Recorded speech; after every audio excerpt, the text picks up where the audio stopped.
முதல்ல சொன்ன மாதிரி ஓவர் ஸ்பீடு, குடிச்சிட்டு வண்டி ஓட்டுறது, ஹெல்மெட் போடாதது, மொபைல் பேசிட்டு வண்டி ஓட்டுறது, இதெல்லாம் யாரோட மிஸ்டேக்? நம்மளோட மிஸ்டேக். மக்கள் சாலையில் பயணிக்கும்போது ஒரு பொறுப்புணர்வோடு பயணிக்கணும்.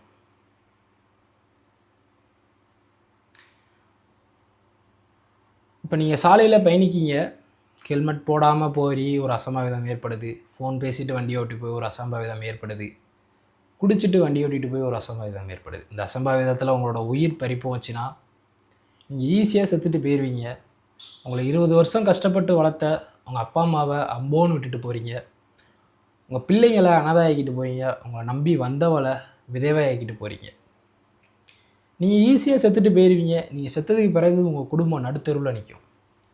இதுவே அந்த அசம்பாவிதத்தால் உங்கள் உயிருக்கு ஒன்றும் ஆகாமல் உங்களோட கையோ காலோ போச்சுன்னா அதை எண்ணி நீங்கள் லைஃப் லாங் ஃபீல் பண்ணிட்டே இருப்பீங்க.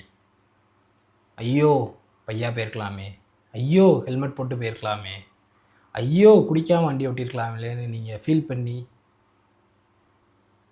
அசம்பாவிதம் நடந்த பிறகு ஃபீல் பண்ணி ஒரு பிரயோஜனமும் இல்லை.